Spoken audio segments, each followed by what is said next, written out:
Contexts are used for creating common lists of qualitative items. A few examples of common lists that we use every day are country names, currencies, languages, departments in an organization, age ranges, birth dates, etc. As can be seen from the examples, common lists can be used to collate a list of strings, numbers, or dates that have common properties. These common lists, irrespective of where they are used, help to set a common context for the end users.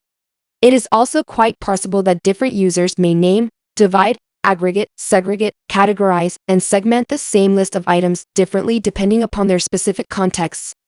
Let us try to understand this with an example.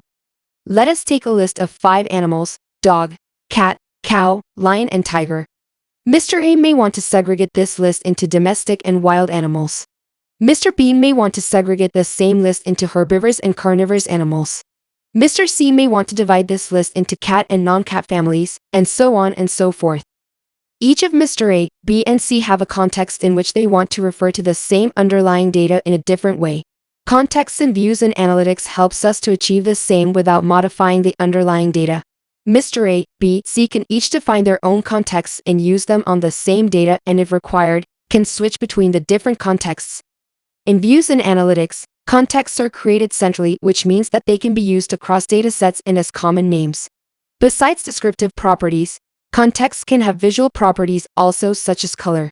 For example, a mango can be always represented in yellow color, whereas an apple can be represented in red color. Contexts are useful in various different scenarios. To give common names to the same items across datasets. Common names can be used to standardize and visualize the data on similar qualitative properties. Contexts can be used to categorize and segment the data. For example, an age range context can be used to assign the age of consumers to age ranges, which can then be used to find and analyze the attributes of those groups. Contexts can also be used to get insights, compare and overlay data from different sources by the common context. Color contexts, on the other hand, helps in representing same data in the same color, making it easier and quicker for the end user to infer from the data. Contexts can either be static lists or derived values of a column of a dataset. Once contexts are created, they need to be mapped.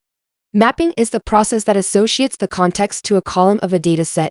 Mapping allows one to map the same context to different fields of different datasets, thereby enabling the system to recognize common data across datasets and facilitating deeper and insightful analysis on those datasets.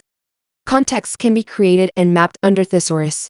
Navigate to the Thesaurus menu on the left side navbar. Clicking on Thesaurus opens up the screen to create new contexts. There are 3 tabs on top of this screen: Context, Mapping, and Hierarchy.